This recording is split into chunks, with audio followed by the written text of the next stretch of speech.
السلام عليكم ورحمة الله وبركاته. الحمد لله وحده والصلاة والسلام على من لا نبي بعده. أما بعد، أعوذ بالله من الشيطان الرجيم. بسم الله الرحمن الرحيم. ومن أظلم ممن افترى على الله الكذب والله لا يهدي القوم الظالمين. وعن سلمة بن أقوى قال سمعت رسول الله صلى الله عليه وسلم يقول من يقول ما لم أقل فليتبوأ مقعده من النار. رواه البخاري.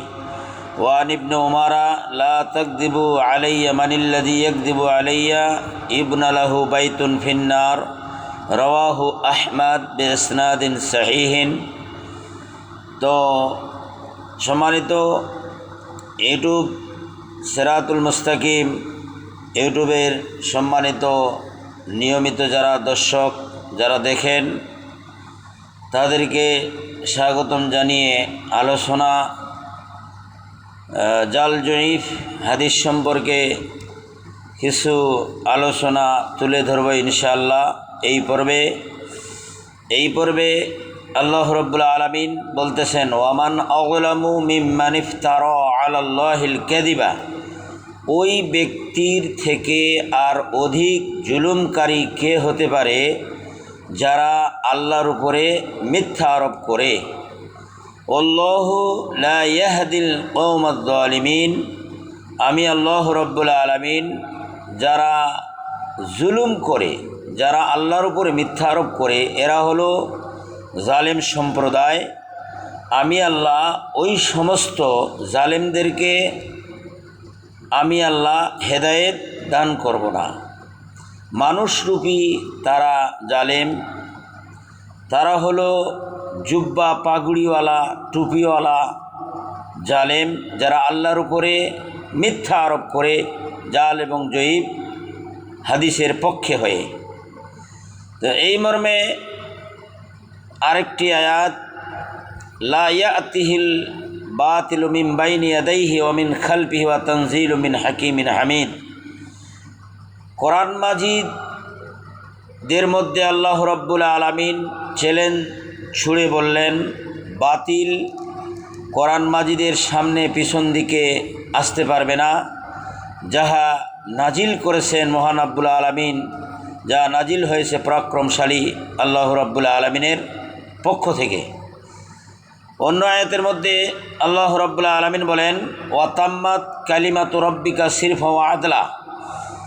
এই কোরআন মাজিদে আল্লাহ রাব্বুল আলামিন ন্যায় এবং ইনসাফ দ্বারা পরিপূর্ণ করে দিয়েছেন। তো এই জন্য সহি এবং সঠিক বিশুদ্ধ জিনিসকে আমাদেরকে প্রাধান্য দিতে হবে। এই মর্মে রাসূল সাল্লাল্লাহু আলাইহি ওয়াসাল্লাম তিনি বলতেছেন যে এক নম্বরে আমাদের সমাজে চারটি জিনিস চলতেছে সমাজের মধ্যে। তো চারটি জিনিসের ভিতরে এক নম্বরে এখানে বলা হয়েছে জাল এবং জয়ীফ হাদিস। এরা আমাদেরকে নির্দ্বিধায় বাদ দিতে হবে, এর উপরে আমল করা আমাদেরকে ছেড়ে দিতে হবে। দ্বিতীয় হলো কোরআন এবং হাদিসের ভুল অর্থ এবং অপব্যাখ্যা। যারা যেই দল করে তারা সেই দলের দিকে ব্যাখ্যা নিয়ে যায়, এরকম করলে চলবে না। তো যেটা সঠিক অর্থ এবং ব্যাখ্যা সেটাই করতে হবে। তৃতীয় হলো আমাদের সমাজে আলেমদের কিছু তৈরি করা আমল, যা হলো শিরিক এবং বিদাত, এটার থেকে আমাদেরকে বিরত থাকতে হবে। চার হলো পশ্চিমাদের ইহুদি খ্রিস্টানদের রীতিনীতি রেশম রেওয়াজ মুসলিম সমাজে চালু হওয়া এবং ক্রিয়া। আজকে আমাদের মুসলমানদের ভিতরে তিনটি খেলা একমাত্র জায়েজ রয়েছে। এই তিনটি খেলা ছাড়া বর্তমানে ফুটবল খেলা চলতেছে, আন্তর্জাতিক খেলা, ক্রিকেট একটি খেলা, বিভিন্ন প্রকারের আমাদের খেলা চলতেছে, যাহা আলোচনা তো দূরের কথা, সেগুলা দেখাও পর্যন্ত শরীয়ত সাপোর্ট করে না। তো আজকে ইহুদি খ্রিস্টানেরা এই যে ক্রিয়া দিয়ে মুসলমানদের যুবকদেরকে, ছেলেদেরকে সেদিকে ক্রিয়ার দিকে লেলিয়ে দিয়ে আজকে তারা মুসলিম নিধনের কাজে ব্যস্ত রয়েছে। এই চারটি জিনিস মুসলমান সমাজে থাকার কারণে আজকে মুসলমানেরা নির্যাতিত, মুসলমানেরা আজকে তাদের উপরে জুলুম, আজকে মুসলমানদের মসজিদ ভেঙে ফেলা হচ্ছে, আজকে মুসলমানদের বিভিন্নভাবে আজকে নির্যাতন করা হচ্ছে, আজকে মুসলমানদের সেই কেবলা আজকে তালাবদ্ধ অবস্থায় রয়েছে।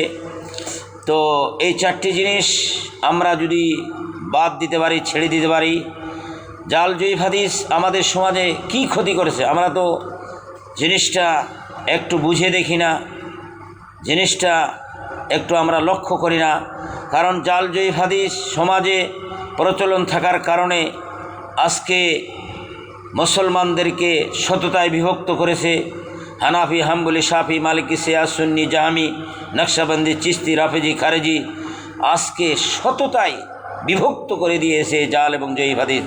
কারণ একজন হানাফিকে মারলে আহলে হাদিস বলে ঠিক আছে, তারা মার খাক, আরেকজন আহলে হাদিসকে মারলে হানাফিরা বলে ঠিক আছে, তারা মার খাক।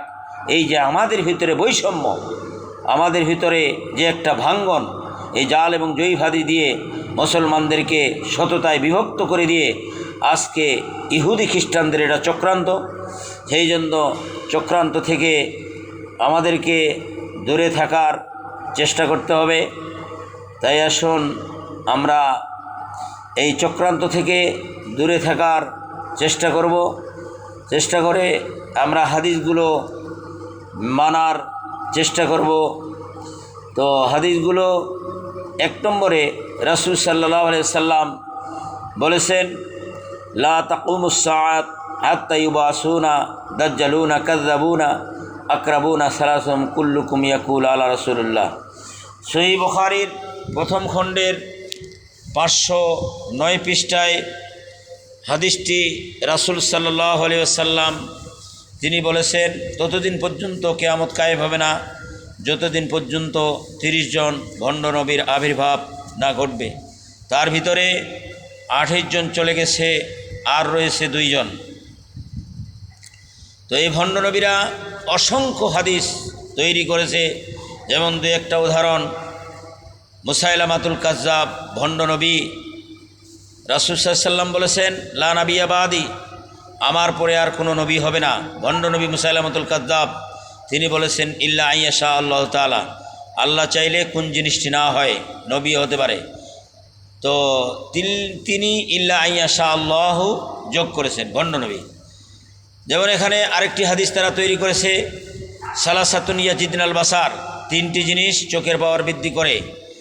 1 নম্বরে হলো আল মাউল জারি, প্রবাহিত পানির দিকে তাকালে চোখের পাওয়ার বৃদ্ধি করে। দ্বিতীয় হলো অল খুদরা, শাকসবজির দিকে তাকালে চোখের পাওয়ার বৃদ্ধি হয়। তৃতীয় হলো আন্নাজরু ইমরাতিল ওয়াজিল হাসানা, সুন্দরী মেয়ের চেহারার দিকে তাকালে চোখের পাওয়ার বৃদ্ধি হয়। এরকম মিথ্যাচার শরীয়তের মধ্যে হতে পারে না, এই জন্য তারা হাদিস তৈরি করেছে ভণ্ড নবীরা।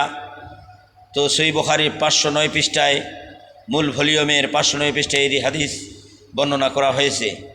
দ্বিতীয় হাদিস এখানে বলা হয়েছে সহিহ মুসলিমের মুকদ্দমায় একটি হাদিস তিনি বর্ণনা করতেছেন যে, ইন্নাশ শাইতানা ইয়াতামাসসালু বিসূরাতির রাজুল ফায়াতিহিল কাওম ফায়ুহাদ্দিসুম বিল কিযবি, শয়তান মানুষের রূপ ধারণ করে মানুষের সামনে এসে বক্তব্য দিয়ে যায়, মিথ্যা বক্তব্য দিয়ে যায়। এখন যখন শ্রোতা তারা বাড়িতে ফিরে যায়, তারা বলাবলি করে লোকটিকে হাদিস বর্ণনা করতে শুনলাম, কিন্তু মুখ দেখলে চিনতে পারবো, তার নাম জানি না। সহিহ মুসলিমের 110 পৃষ্ঠায়, তার সহিহ মুসলিমের 12 পৃষ্ঠায়, সহিহ মুসলিমের 110 পৃষ্ঠায় একটি হাদিস বর্ণনা হয়েছে, মিন আকবারিল কাবাইর ও আতবাহিল কাবাইব ইসমাইল মুসলিমিন। সকল মুহাদ্দিসগণ ঐক্যমত পোষণ করেছেন, সমস্ত কাবিরা গুনাহসমূহের মধ্যে কাবিরা গুনাহ হলো মিথ্যা হাদিস বর্ণনা করা বা আমল করা। মুহাদ্দিস জায়েদ ইবনে আসলামী তাজকিরাতুল মাওজুআত ভূমিকায় 7 পৃষ্ঠায় তিনি একটি হাদিস বর্ণনা করেছেন, মান আমিলা বিখবরিন সাহু আন্নাহু কিদ ফাহুয়া মিন কাযাবিশ শাইতান। যেই ব্যক্তি জাল জয়ীফ হাদিসের উপরে আমল করে সেই ব্যক্তি শয়তানের ইবাদত করে। তো ইনশাআল্লাহ আসুন জাল জয়ীফ হাদিসকে আমরা দেওয়ালে ছুঁড়ে মারব। প্রত্যেকটি ইমাম তারা এক কথায় বলেছে, আমার কথা যদি নবীর সঙ্গে না মিলে তাহলে আমার কথাটিকে আপনারা দেওয়ালে ছুঁড়ে মারবেন। তাই আসুন সবাই মিলে আমরা সহি হাদিস এবং কোরআনের সহি ব্যাখ্যাটি গ্রহণ করব। আল্লাহ রাব্বুল আলামিন আমাদেরকে সবাইকে তৌফিক দান করুক, আমিন। ওয়া আখির দাওয়ানা আনিল হামদুলিল্লাহি রাব্বিল আলামিন। আসসালামু আলাইকুম ওয়া রাহমাতুল্লাহি ওয়া বারাকাতুহু।